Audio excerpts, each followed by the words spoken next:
Бауырды тазартатын өнімдер туралы айтпас бұрын оның негізгі функцияларын қарастырайық. Бауыр фильтрлік қызмет атқарады, яғни организмдегі токсиндерді бейтараптандырады, өт бөледі, сонымен қатар бірнеше гормондардың түзілуіне қатысады. Соның бірі кортизол. Қандағы кортизолдың 80% осы бауыр арқылы өтеді. Барлығы 500-ге жуық функцияларды орындайды. Бауырдың зақымдану белгілері ол зуд, тері және склераның сарғаюы, буын аурулары, шаршағыштық, жүрек айну, когнитивтік функциялардың, яғни есте сақтау, зейіннің бұзылуы, өт қабында тастардың пайда болуы. Бауырды тазартатын бауырға керек 6 өнім.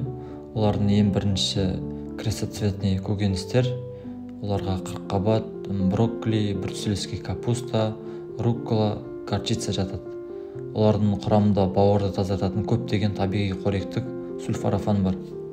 Екінші өнім сарымсақ. Сарымсақтың құрамында сера көп мөлшерде кездеседі. Ол бауырдан токсиндерді кетіруге көмектеседі және табиғи антибиотик ретінде әрекет етеді. Сарымсақ бауырдағы майды кетіру үшін тамаша өнім болып табылады. Оның құрамында суда еритін В1, В6, С дәрумендері, майда еритін А, Е, К дәрумендері өте көп. Келесі өнім куркума. Куркуманың белсенді компоненті куркумин. Күшті қабынуға қарсы әсерге ие. Куркума денеден қорғасын сынап, мышьяк секілді ауыр металдарды кетіруге көмектеседі. Куркума сонымен қатар бауырдағы майды кетіруге және оның қалыпты жұмысын қалпына келтіруге көмектеседі. Сонымен қатар қатерлі ісікке қарсы қасиеттері де бар.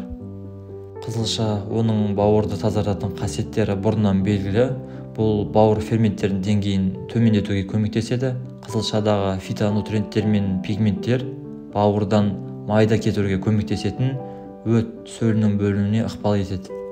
Келесі кезекте санарқұлақтар. Санарқұлақтар құрамында глутатионы бар жоғары өнім. Бұл бауырға арналған негізгі антиоксиданттардың бірі. Санарқұлақтар гепатопротекторлар болып табылады, яғни олар бауыр жасушаларын қорғайды. Соңғы өнім авокадо. Бауыр қызметін қалпына келтіруге және тұрақтандыруға көмектеседі. Авокадода бауырды қорғайтын глутатионға бай. Бауыр қызметін жақсарту үшін аптасына 1 авокадо жеу жеткілікті.